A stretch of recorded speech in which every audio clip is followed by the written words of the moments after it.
6h23, de volta com o Manhã no Ar e as principais notícias do dia. E a gente vai direto para a nossa entrevista com uma ótima notícia. Uma escola amazonense ficou pela primeira vez na história entre as 10 melhores colocadas no Índice de Desenvolvimento da Educação Básica, o IDEB. O colégio atingiu a média de 7,6 em uma escala que vai de 0 a 10. Mais o que faz da sua escola uma das melhores do Brasil. Para conversar com a gente sobre os métodos utilizados e que resultaram nessa excelente avaliação, a gente recebe aqui a representante das escolas IDAAN, a professora Luciana Araújo. Seja muito bem-vinda ao Manhã no Ar, um excelente dia. Muito obrigada, bom dia, Adriana. É um prazer estar aqui com vocês. Um bom dia a todos os telespectadores. Agora, para quem não acompanha, para quem não tem filho em idade escolar, ou até para quem tem, mas que não acompanha o que é o IDEB, vamos começar explicando o que significa esse resultado, essa avaliação. Está entre as 10 melhores escolas do país dentro desse índice. Na verdade, André, o Índice de Desenvolvimento da Educação Básica é um índice aplicado pelo Ministério da Educação e visa identificar como está a educação em todo o território brasileiro, no âmbito de educação fundamental e ensino médio. Especificamente, o resultado que hoje estamos comemorando é em educação do ensino médio. Quem é avaliado nesse processo? São os alunos de todas as escolas? É feita uma seleção? Ou a escola indica os alunos que vão ser avaliados? Como é que funciona esse processo? Não, na verdade, hoje a obrigatoriedade até o presente momento é para as escolas públicas. A nossa escola, especificamente, bem como outras no território nacional, foram convidadas, para que nós participássemos de maneira efetiva para ensino médio, os alunos de finalistas do ensino médio, de terceiro ano do ensino médio. Então, as turmas de terceiro ano passam por uma prova? Sim, eles participam por uma prova de português, de língua portuguesa e matemática. Obviamente, os dados são mensurados. Essa prova foi realizada no ano de 2017 e agora, por volta de segunda-feira passada, salvo engano, nós obtivemos o resultado dado pelo Ministério da Educação.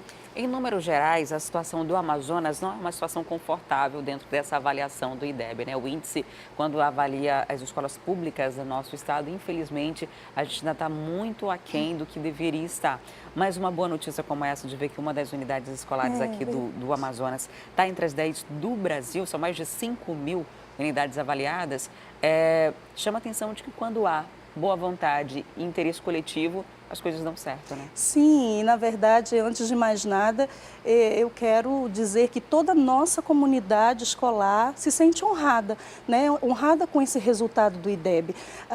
Não tenho dúvida que esse resultado ele projeta não só o IDAAN enquanto instituição de ensino, mas também o Amazonas no cenário nacional de educação. Isso nos envaidece muito.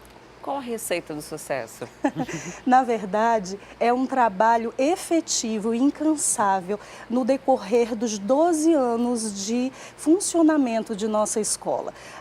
Nós investimos diariamente, anualmente, em 4 pilares que consideramos base para esse sucesso, para a obtenção de resultados, que é qualidade pedagógica, sem ela não existe educação de qualidade, a parceria entre escola e família, educadores comprometidos com a rotina escolar e capacitados e, obviamente, o uso adequado de tecnologias. No caso, a participação dos pais nesse processo auxilia nesses resultados? É imprescindível. Sem a participação da família, não existe resultado, Na verdade, o que nós estabelecemos é utilizar a tecnologia, transformar informações em informações de qualidade, disponibilizar essas informações através da nossa web escola, um sistema educacional onde os pais diariamente podem observar e acompanhar o que os filhos fazem, desde o seu comportamento até o conteúdo que é trabalhado diariamente, passando pelas tarefas que são realizadas no ambiente escolar e principalmente as que são propostas para o ambiente familiar, É muito comum que os pais acompanhem os primeiros anos ali de atividades, quando as tarefas são enviadas para casa, de auxiliar a criança. A partir do momento que a criança consegue resolver as coisas sozinha, consegue fazer suas tarefas de forma independente, essa preocupação e atenção dos pais vai diminuindo. Mas essa fase do ensino médio, principalmente, é uma fase muito complexa, Sim. de adolescência, Sim. de hormônios, de decisão de futuro, porque muitas das vezes é no ensino médio que você vai decidir a sua carreira, né? Não Onde, tenha que tipo dúvida. de profissão você vai seguir. E aí a atenção dos pais nesse momento e até mesmo uma cobrança sadia é extremamente importante. Tem algumas dicas que a gente pode dar para os papais que estão acompanhando a gente agora, independentemente de estarem dentro de uma escola que oferece essa estrutura toda, para que eles possam auxiliar o filho nesse processo? Na verdade, não abrir mão do acompanhamento diário, principalmente quando os alunos eles entram na puberdade, né? É um momento de muitas mudanças hormonais, e eles precisam compreender que é com uma rotina estabelecida desde a educação infantil, né, onde o aluno se prepara e amadurece cognitivamente, é que ele consegue chegar ao ensino médio preparado para ficar mais atento à sala de aula, aos momentos de explicação, preparado inclusive, Adriane, para em casa se submeter a uma rotina de estudo que vai além do efetivamente fazer a tarefa de casa e estudar com mais qualidade e num tempo, obviamente, gradativamente cada vez maior, para que ele se sinta capaz, né, de participar dos processos seletivos, que é um dos nossos grandes objetivos, né? Transformar aí sonhos em realidade, né? Para a família precisa ser um projeto familiar, aonde inclusive as ações de cunho social precisam ser repensadas, né? O aluno vestibulando, ele é vestibulando em nossa escola desde o primeiro dia do ensino médio, então ele precisa bater metas não só de tarefas, de sala de aula, mas também de postura social no seu ambiente familiar e na sociedade. Esses alunos que foram responsáveis por essa nota e que coloca o IDAAN como uma das 10 melhores escolas do país, além da atividade escolar, o tempo ali de horas aula, que é obrigatório, Sim. eles tinham atividades paralelas a isso? Sim, atividades sim. complementares? Em Sim, que áreas? na verdade, a nossa escola oferece, desde o ensino fundamental, inúmeras atividades, como, por exemplo, competições internas na área de língua portuguesa e matemática, para incentivar justamente o raciocínio lógico-matemático e o domínio, né, obviamente, da língua culta, né, da língua portuguesa culta. Especificamente para o ensino médio, nós oferecemos oficinas de redação, né, semanais, nós oferecemos aulões onde a gente trabalha a análise de item. Nós, no decorrer desses anos, descobrimos que tão importante quanto saber compreender os conteúdos acadêmicos é fazer a avaliação de uma maneira coerente, conhecer como as bancas de vestibulares, de processos seletivos, organizam... Interpretar as questões. E, obviamente, linkar isso ao time. Você precisa fazer de maneira correta, no menor tempo possível, para que a gente se beneficie.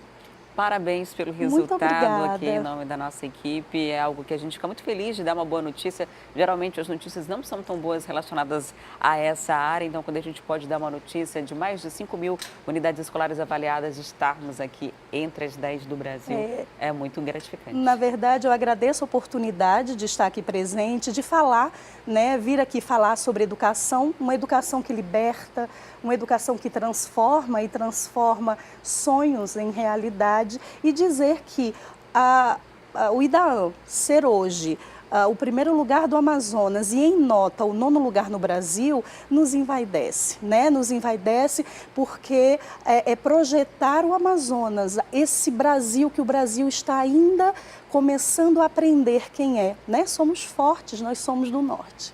Muito obrigada por sua participação, um excelente dia. Foi um prazer, Adriana. Recebi hoje a Luciana Araújo, que é diretora de supervisão acadêmica das escolas IDAAN, falando desse ótimo resultado, está entre as 10 melhores escolas do país na avaliação do IDEB.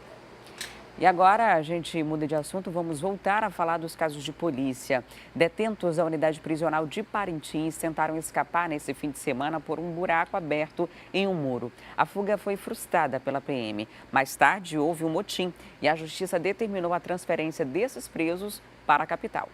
A ação ocorreu no momento em que os detentos tentaram sair por um buraco aberto no muro do presídio, que fica localizado no centro da cidade, após cerrarem as grades das celas.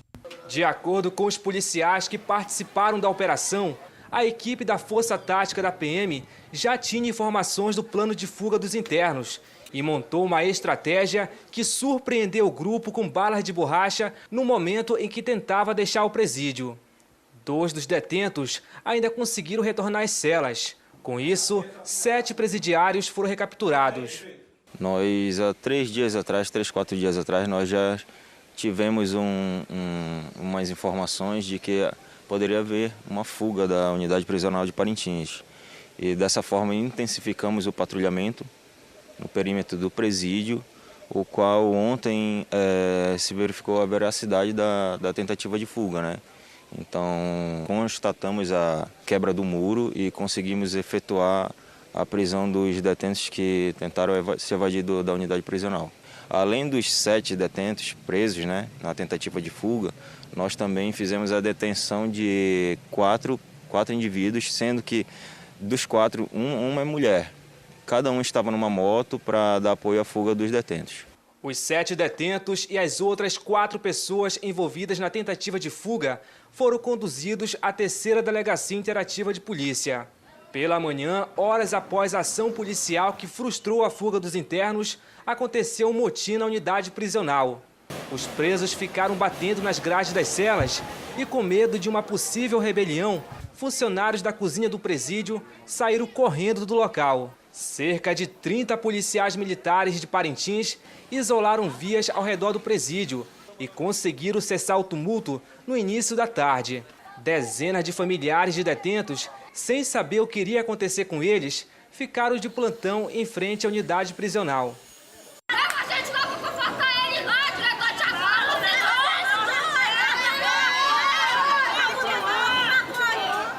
À noite, o diretor de secretaria do Fórum Raimundo Vidal Pessoa informou que o juiz da 2ª Vara da Comarca de Parintins determinou a transferência dos detentos para Manaus. O juiz plantonista da 2ª Vara, Dr. Saulo Góes Pinto, assim que tomou conhecimento, né, da tentativa de fuga, já determinou a imediata transferência dos presos que são de Boa Vista e que já havia inclusive uma determinação para que eles fossem transferidos, uma determinação da 1ª Vara que ainda não havia sido cumprida pela Secretaria de Administração Penitenciária. Então esses presos vão ser transferidos para a capital juntamente com os outros presos que estavam envolvidos também na fuga da madrugada, de hoje de madrugada. O avião ele estava previsto para vir hoje, né? Só que o que acontece? Para cada detento, para cada preso, o procedimento de segurança é que haja 2 policiais.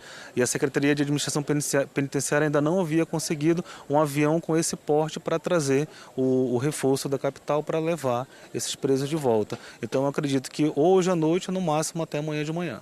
O presídio de Parintins abriga atualmente mais de 150 internos, 4 vezes acima da capacidade, que é de 36 detentos. A unidade fica situada próxima de 4 escolas e, por motivo de segurança, não haverá aula nas instituições de ensino nesta segunda-feira. Ano passado, o governo do estado anunciou a construção de um presídio maior e mais estruturado na zona rural do município. Mas enquanto a obra não sai do papel, a população teme uma nova rebelião como a do dia 1º de setembro de 2014, a mais sangrenta da história de Parintins, onde celas foram incendiadas e 2 detentos assassinados por outros presos.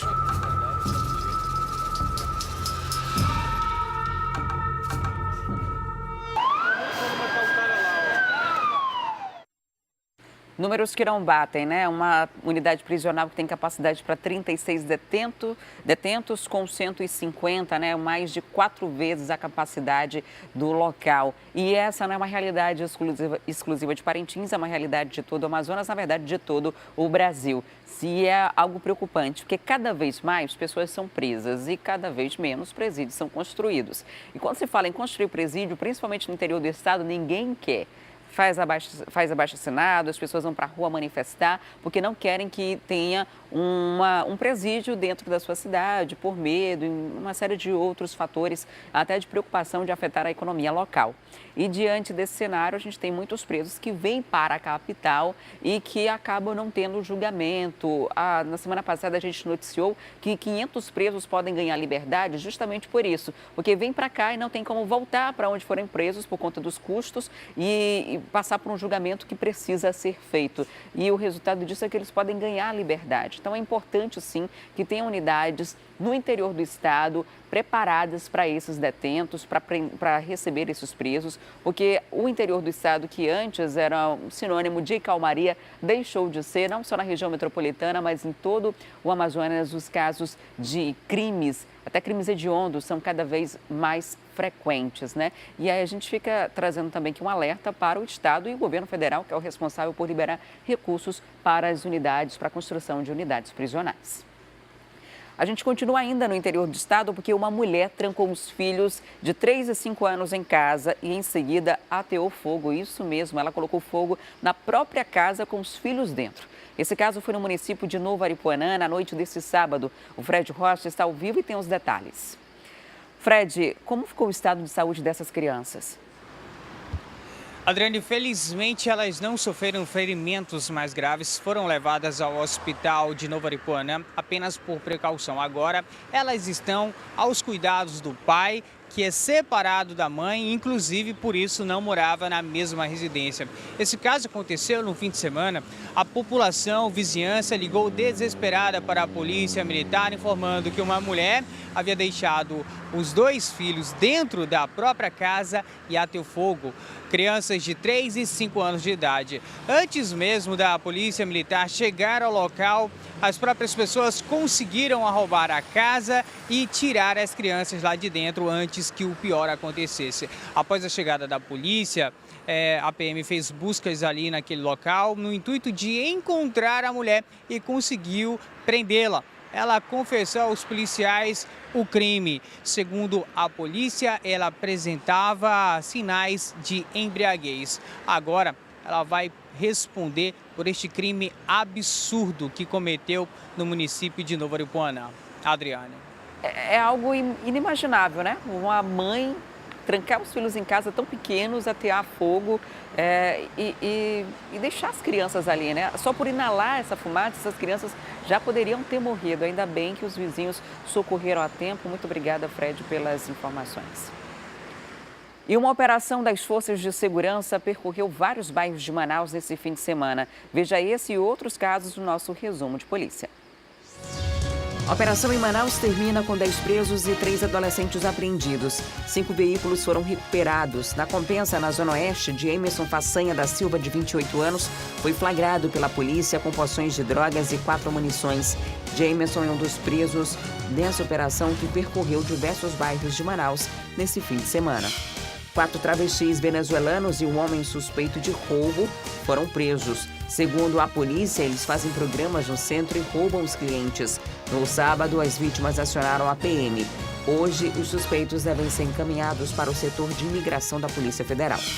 Mulheres tentam entrar em presídio com celulares e drogas. Uma delas foi flagrada ao passar pelo scanner de corpo do Instituto Prisional Antônio Trindade, o IPAT. Segundo a polícia, ele estava com 4 celulares, um fone e um chip nas partes íntimas. Outro caso ocorreu no Centro de Detenção Provisória 2, o CDPM. Lá, uma mulher tentou entrar com drogas em 2 vasilhas nas partes íntimas. Loja de eletrônicos em shopping da Zona Leste de Manaus é furtada. Um homem aproveitou que os funcionários estavam ocupados e pegou um celular sem que ninguém percebesse. O circuito interno de câmeras registrou toda a ação. Quem tiver informações sobre o homem que aparece nas imagens, pode ligar para o 181 e denunciar. E chegou o momento da gente ir ao vivo para a Rádio FM O Dia. Vem comigo, vamos conversar com o Cleiton Pascarelli e com o Emanuel Cardoso, que estão ao vivo na 93.1. Olá, meninos, muito bom dia. Bom dia. Bom dia, Adriane. Hoje é destaque na capa do jornal A Crítica. 5 mulheres foram assassinadas em uma semana. E esses crimes todos têm características muito semelhantes, né? São crimes muito violentos e com características de execução de tráfico de drogas. é realmente uma coisa que preocupa. Você acabou de mostrar, Adriane, aí no Manhã no Ar, uma mulher que foi detida tentando entrar na unidade prisional com celulares. A gente sabe que, mesmo encarcerados, as pessoas que têm envolvimento com o tráfico de drogas acabam manipulando de alguma forma esse sistema, e aí tem uma mulher que acaba sendo envolvida pelo parceiro. A gente tem, então, esses dados aí na reportagem da Joana, do jornal A Crítica, pelo menos 5 mortes com características de execução. Nesta reportagem, ela escuta o secretário de Segurança e ele faz essa referência, assim, à suspeita de participação dessas mulheres com algum tipo de crime, e o crime que a gente sabe que tem resultado nesse tipo de situação é justamente o crime de tráfico de drogas. Aí uma administradora que foi assassinada, uma outra suspeita de ser usuária de drogas ali embaixo do viaduto do Boulevard com a Constantino, que foi vítima pela última vez justamente com 2 homens que estariam consumindo drogas, e depois disso foi encontrada morta a pauladas. Uma outra adolescente de 16 anos no bairro da União, que além de ter sido morta, decapitada, foi enterrada naquele local. E aí o jornal A Crítica, então, traz essa reportagem mostrando, denunciando essa situação, o envolvimento de mulheres e, pior, as mulheres sendo vítimas, sendo assassinadas, sendo executadas por conta dessa participação com o crime organizado. O que o jornal demonstra, Adriane, e o que as autoridades se preocupam é que há até pouco tempo as mulheres tinham uma certa participação no crime, mas como esposas dos traficantes, como namoradas, porque achavam bonito, né, aquela presença da violência. Hoje, as mulheres estão participando ativamente dos crimes, e isso preocupa muito as autoridades pelo envolvimento cada vez maior, né? Antigamente, se tinha muito a construção de presídios masculinos. Manaus hoje tem um centro de detenção provisória feminino, né? Além da penitenciária feminina.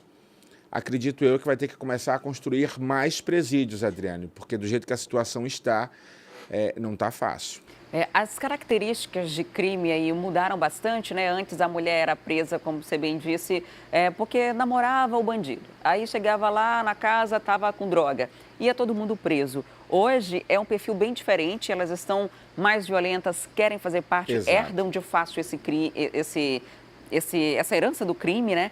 Mas uma coisa não mudou. É quando elas são presas. Quando elas são presas, elas continuam sozinhas.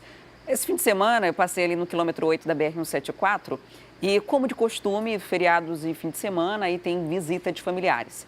Na entrada dos presídios, logo no começo do ramal, estava cheio de barraca. Era um camping de pessoas, de mulheres, para visitar os seus filhos, namorados, maridos, enfim. Se você entrar um pouquinho mais no ramal, quando chegar a parte do presídio feminino, que é o presídio rosa lá atrás, tem ninguém, não tem visita, nessa hora acabou o amor, acabou tudo. Mas as mulheres continuam insistindo nessa relação, né? Muitas vezes por uma influência a influência que o tráfico tem dentro de uma comunidade, né? O dinheiro que gira ali e, consequentemente, o poder. Mas isso é tão ilusório, acaba tão rápido e acaba mal. Exatamente. Para você ter uma ideia, a participação é de todas as formas possíveis. A garota de 16 anos, eu peço, inclusive, desculpa a todos os telespectadores por termos que citar, né, esses detalhes por conta, para que as pessoas se toquem da crueldade, mas a garota de 16 anos que foi assassinada, decapitada, enterrada em pé ali num terreno baldio, está sendo investigada por ser supostamente uma olheira do crime, ou seja, já aos 16 anos ela já estava ali trabalhando. Será que obrigada? Será que porque a família está no mundo do crime? Não se sabe, né? A polícia, inclusive, afirma que essa informação de que ela era uma olheira não está confirmada, mas foi uma garota de 16 anos de idade assassinada pelo crime. E esse é um alerta que vale a pena a gente fazer, porque como você reforçou, Adriane, os tipos de crimes mudaram e os tipos de punições para esse mundo do crime também mudaram. A gente está noticiando aqui execuções que antes só eram vistas em relação a homens, né, que participavam, a soldados do tráfico, donos de boca, enfim, esse tipo de situação. Mas a gente está falando de decapitações, de execuções, tiros na cabeça, vários tiros pelo corpo. Então, as mulheres precisam realmente ficar atentas e pensar, Adriane, como você coloca o alerta, será que vale realmente a pena correr esse risco, né? Muito obrigada, meninos, pela participação. Um excelente dia para vocês. Bom começo de semana. Como diria o Cleiton, força que está só começando, né? Tem que ser, né? Tem que ser. É isso aí. Bom dia, Adriane. Bom trabalho e até amanhã. Até lá. Tchau. Tchau, tchau. E o incêndio atingiu um supermercado durante a madrugada de domingo. Os bombeiros conseguiram conter as chamas, mas o que mais preocupou os oficiais e os moradores no local foi um posto de gasolina que ficava atrás do estabelecimento. Os moradores das proximidades registraram o incêndio. Testemunhas disseram que o fogo teria começado em um depósito e depois se espalhou pelo supermercado Big Amigão por volta das 2h30 da madrugada desse domingo. Ninguém conseguiu dormir não, foi horrível. Explosão, tipo explosão.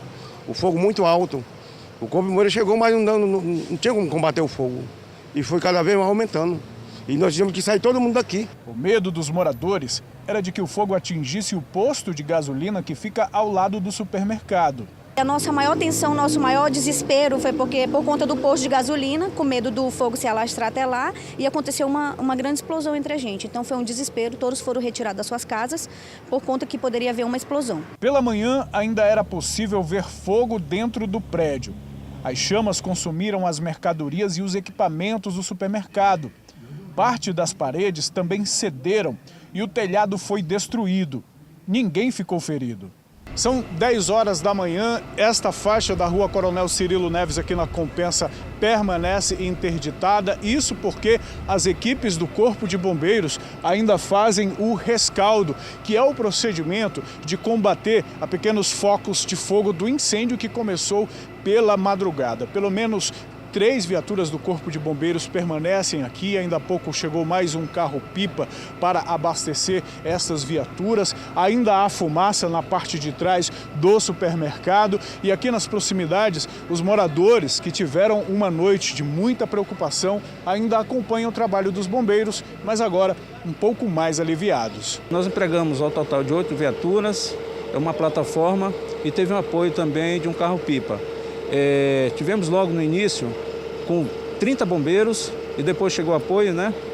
E agora aqui é o seguinte, uma área de risco, por quê? Porque logo atrás do supermercado tem um posto de gasolina.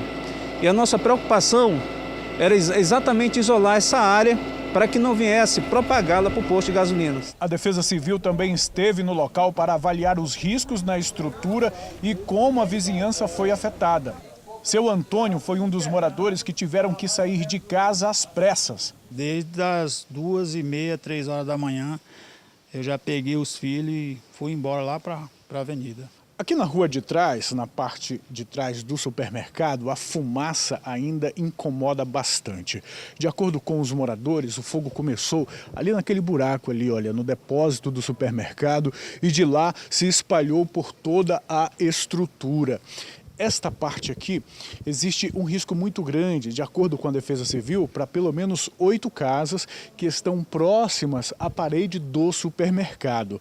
As famílias precisaram ser retiradas dessas casas, porque existe o risco de desabamento. Logo de imediato, na nossa avaliação, verificamos 8 residências em situação de risco e que o proprietário terá que tirar essas famílias daqui para que elas fiquem num lugar seguro até que possa se fazer uma vistoria mais minuciosa em 72 horas. A Rede Big Amigão enviou uma nota informando que está apurando aí junto às autoridades competentes as possíveis causas do incêndio que destruiu a loja. E a gente vai ao vivo para a Compensa, porque o nosso drone está sobrevoando a área. Vamos ver como está o supermercado nesse exato momento. A gente ainda percebe bastante fumaça no local. E essa fumaça aí é por conta do problema, né, que aconteceu desse incêndio. O rescaldo está sendo feito pelo Corpo de Bombeiros. As famílias que moram nessa parte aí de trás, a gente observa que tem as casas bem próximas, tiveram que sair por conta do risco. Essa estrutura toda pegou fogo, né? A gente vê o tamanho do supermercado. O teto desabou e corre o risco das paredes desabarem. Então, por isso, há necessidade desse isolamento. E enquanto há fumaça, há fogo, então pode ser que esse fogo volte e o Corpo de Bombeiros fica de alerta e evita também que as pessoas estejam próximas. Muitos curiosos devem se aproximar dessa região hoje para ver como ficou a situação. Tem gente até que aproveita esses sinistros para saquear o supermercado, como já aconteceu outras vezes aqui na capital. E quem fizer isso vai correr um risco grande, porque ainda não se sabe de que forma essa estrutura está comprometida. É uma estrutura muito grande que ainda vai ser avaliado por técnicos, né, da Defesa Civil, junto com o Corpo de Bombeiros, o risco. Agora, olha só a preocupação que se tem. É com um posto que fica bem do lado, é muito próximo. E quem acompanhou as imagens, né, durante a noite viu o tamanho das chamas e com a proximidade do posto, o risco de explosão. Os postos de combustíveis hoje, eles trabalham com uma tecnologia que tem o travamento das bombas, né, para não continuar com o combustível ali soltando em caso de uma explosão. Mas é muito quente e, de qualquer forma, há um risco desse fogo se estender. Existem travas de segurança. Ainda assim, o Corpo de Bombeiros decidiu isolar o local durante o incêndio. Agora, o que parece estar funcionando, né? Tem veículos ali abastecendo, mas durante a madrugada de domingo e o início da manhã de domingo ainda estava tudo interditado, inclusive as pessoas foram retiradas da área por conta desse risco de explosão do incêndio junto com o posto de combustíveis, né, já que fica muito próximo ali na Compensa, na zona oeste da cidade. O trabalho ainda está sendo feito pelo Corpo de Bombeiros, que deve ao longo do dia dar um parecer mais aprofundado, né, do que pode acontecer, mais detalhado do que pode acontecer aí no supermercado, um grande supermercado da zona oeste da cidade, o Big Amigão, que acabou pegando fogo. As causas ainda estão sendo investigadas, né? O Corpo de Bombeiros tem um prazo de 30 dias a perícia para identificar e entregar um laudo detalhado do que teria acontecido no local. Por enquanto, as famílias foram retiradas, pelo menos 8 casas, de acordo com a avaliação preliminar do Corpo de Bombeiros, corriam risco e essas pessoas têm que ficar em segurança em outro local que deve ser providenciado pela empresa.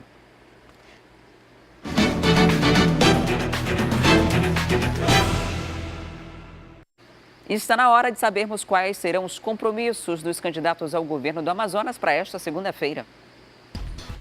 O candidato amazonino Mendes da coligação Eu Voto no Amazonas concede entrevista a uma emissora de televisão pela manhã. Berg da UGT, candidato do PSOL, não divulgou a agenda. Pela manhã, Davi Almeida, da coligação Renova Amazonas, tem compromissos no município de Alvarães, onde faz carreata e corpo a corpo pelas ruas da cidade e se reúne com líderes locais.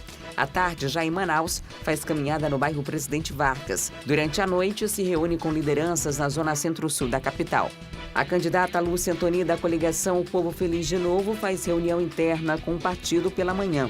No período da tarde, concede entrevista para a UEA e à noite conversa com apoiadores da campanha. Durante a manhã, o Mar Aziz, da coligação Amazonas com Segurança, dá entrevista a uma rádio e reúne com coordenadores da campanha. À tarde, grava programa eleitoral para rádio e TV. O candidato Sidney Cabral, do PSTU, concede entrevista a um portal de notícias à tarde. Wilson Lima, da coligação Transformação por um Novo Amazonas, faz caminhada no bairro Alvorada 2 e visita ao Centro de Formação Vida Alegre pela manhã. À noite, se reúne com comunidades dos bairros Novo Reino, Fátima 1 e Fátima 2. E o desânimo de votar está afetando a terceira idade. De acordo com o Tribunal Superior Eleitoral, o TSE, cerca de 71% dos idosos com mais de 70 anos no Amazonas não votaram nas últimas eleições presidenciais. Um dos grandes desafios da Justiça Eleitoral é estimular a população a entender a importância do voto para a democracia. Aos 69 anos, Dona Maria ainda precisa votar. De acordo com a lei, ela só fica isenta da obrigação aos 70 anos. Mas a vontade dela era já não ter que sair de casa para isso. Essa eleição passada agora eu votei, né? Eu votei. E essa de agora, eu estava assim, digo, quer saber, eu não vou votar não com nenhum, porque já não tem idade de estar votando. Nas eleições de 2014, 71% dos eleitores acima de 70 anos escolheram não ir às urnas. Número maior que a média nacional, que é de 60%. Outros estados, como Maranhão e Pará, também se destacam neste sentido. Para as eleições de 2018, cerca de 47 mil amazonenses idosos estão aptos a votar, mas podem escolher se vão ou não exercer esse direito. O cenário de abstenção é algo que preocupa os especialistas e a Justiça Eleitoral. Nas eleições suplementares para o governo do estado no ano passado, os votos brancos e nulos somaram mais de 43%. Para este cientista político, o maior desafio da Justiça Eleitoral tem sido convencer os eleitores da importância de contribuir com a democracia do país. Esse é um desafio para a Justiça Eleitoral, um desafio para os partidos políticos, um desafio para os políticos, motivar esses eleitores a participar ativamente da vida pública. À medida que você elege bons governantes, você vai eleger, colocar alguém que melhore os serviços públicos, que a gente precisa muito. À medida que melhora os serviços públicos, a sociedade é que ganha com isso. Então, participar é a saída para resolvermos os problemas na sociedade e não a omissão. E começa hoje o prazo para solicitar a isenção do IPTU ano base 2019 e 2020. A Amanda Amorim está ao vivo e traz os detalhes. Oi, Amandinha, bom dia. Quem é que pode solicitar essa isenção? Oi, Adriane, muito bom dia para você, bom dia a todos que estão acompanhando aqui a programação do Manhã no Ar. Olha, o benefício é concedido apenas para aquelas pessoas que comprovem determinadas condições econômicas, como renda familiar de até 3 salários mínimos. O contribuinte que deseja solicitar a isenção do IPTU precisa marcar um horário e também um dia na Secretaria da CEMEF, que fica localizada ali na Avenida Japurá, no centro da cidade. Após esse agendamento, que é realizado através do site que está aparecendo aqui no seu vídeo, você vai levar toda a documentação do seu imóvel. Esse proprietário, Adriane, precisa apresentar no dia do agendamento a declaração definitiva do imóvel ou um documento que comprove que pertence a ele. É necessário apresentar também a cópia do CPF, documento de identidade, a declaração do imóvel, a carteira de trabalho, o contra-cheque, se porventura o proprietário for casado, apresentar certidão de casamento, se já se separou, é necessário apresentar a sentença de divórcio, se a esposa morreu ou se alguém morreu que era o dono da residência, apresentar o atestado de óbito. Além disso, é exigido durante a apresentação dessa documentação toda, as pessoas que residem na residência. É necessário que o proprietário leve toda a documentação das pessoas que moram na residência. No caso de crianças menores de idade, apresentar a certidão de nascimento. Agora, em outros casos, ao longo do ano, quem deseja solicitar esse requerimento aí de isenção do IPTU, pode ser feito ao longo do ano, justamente para aquelas pessoas que sofrem com doenças crônicas ou necessidades especiais. Além disso, pessoas com imóveis de interesse histórico e cultural e pessoas classificadas como habitações econômicas. Para solicitar a isenção do IPTU, a CEMEF informou que é necessário que o contribuinte agende esse dia e esse horário até o dia 30 de novembro, viu, Adriane? Ou seja, é necessário ficar atento para não perder esse prazo. O subsecretário ainda da Secretaria informou que no caso aí de outras questões de deferimento, a isenção do tributo será mantida em até 2 anos. Ou seja, se você deseja solicitar a isenção do IPTU, é necessário apresentar toda essa documentação, não pode esquecer de apresentar a declaração definitiva do imóvel e também, se porventura você já foi casado, apresentar também a certidão aí de casamento ou de separação. Até o dia 30 é possível solicitar esse requerimento através do site que está aparecendo aqui no seu vídeo. Adriane. Tá certo, Amanda, muito obrigada pelas informações, até daqui a pouco. E a gente volta a falar sobre um incêndio criminoso que uma mulher provocou lá em Novo Aripuanã, em que quase matou 2 crianças, a tia delas no último sábado. Anteriormente, nós falamos que quem tinha cometido esse crime foi a mãe dos menores. Mas, de acordo com informações confirmadas pela polícia de Novo Aripuanã, na verdade, a suspeita que confessou o crime é a namorada da tia das crianças. Ela ateou fogo onde as vítimas estavam após uma briga com a namorada. Ainda de acordo com a polícia, os pais dos meninos de 3 e 5 anos de idade saíram e deixaram os filhos sob os cuidados da tia. Tanto a criança quanto a tia delas são internadas no hospital do município. E agora a gente vai para o intervalo e na volta a PEC das domésticas completa 5 anos. Mesmo assim, o número de trabalhadores domésticos sem carteira assinada no Amazonas aumentou. A gente também vai trazer outras informações para você. Não sai daí que eu volto já já.